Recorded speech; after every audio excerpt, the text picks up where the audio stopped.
Hey everybody, happy Friday. It's Jamie with Keene Point of View.com, the intersection of gay issues, Christianity, and politics. My topic for the week, the issue of marriage equality. The Supreme Court heard arguments for and against Prop 8, which is California's proposition banning gay marriage, which was passed in 2008. Now, the ruling that they can give on Proposition 8, analysts are expecting that they may only rule for California to say that they uphold the appeals court decision to say that California's Proposition 8 is unconstitutional and you cannot disenfranchise a group of people. And it may expand actually to other states so that other states cannot have discrimination written into their constitution that would prohibit gays from getting married. The Supreme Court also heard arguments for and against the Defense of Marriage Act, or DOMA, which defines marriage in the United States as only being valid between one man and one woman.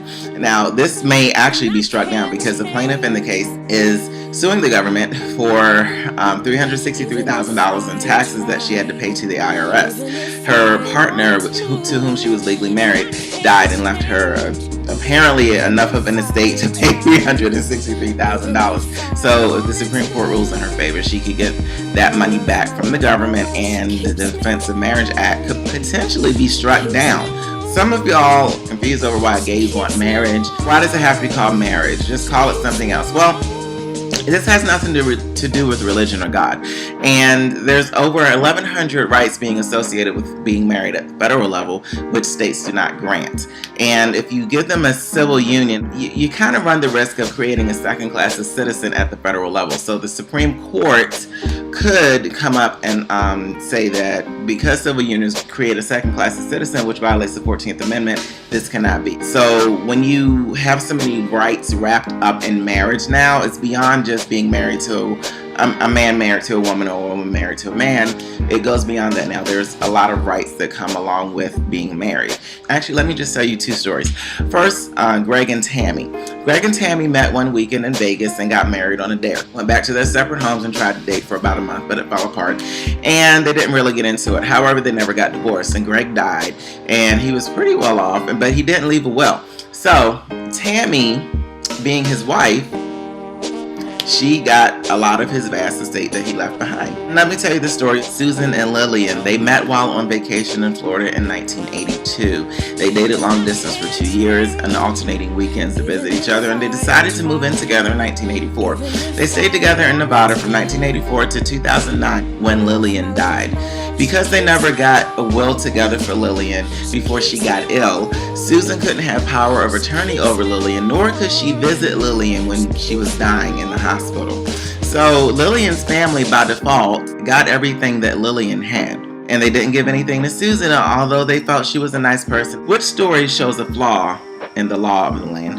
A woman who barely knew a man and walked away with a lot of money, or a woman who was left with nothing to remember her partner by. Just because someone lives their life in a way that disagrees with the way that you live yours, or you feel that they should be living theirs, that doesn't give you the right to take away basic privileges from them that you get just because to whom you're attracted. And I love how people use Leviticus 18:22, which says, "Thou shalt not lie with the man as with the woman, because it is an abomination." For the rest of the Bible, they say, look at the verses in context, read the verses around it. We don't say that for that verse in Leviticus, do we? No.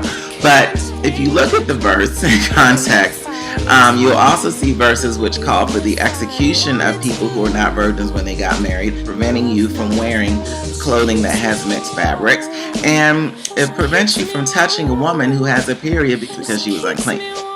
We don't raise a fuss about that, but we raise a fuss about one verse, but we don't look at the verse in context of everything else. Since marriage has so many rights wrapped up in it, besides just being a commitment between two people, it has become a civil matter.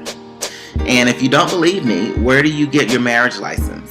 Where are your divorce proceedings conducted? It's not in a church, it's in a court of law. The moment that marriage had over 1,100 rights associated with it at the federal level in this country is the moment that marriage lost its sanctity. It's the moment that marriage lost its sacredness and holiness, because it became more than just a commitment between two people. You also put man in there in the form of the courts as a part of the marriage as well. So while your marriage was in a church, and your marriage is sacred, and your marriage is set apart unto God, it's not the same case for the Buddhists or the atheists who had a monk or a judge marry them. Why don't you just say what's on your heart?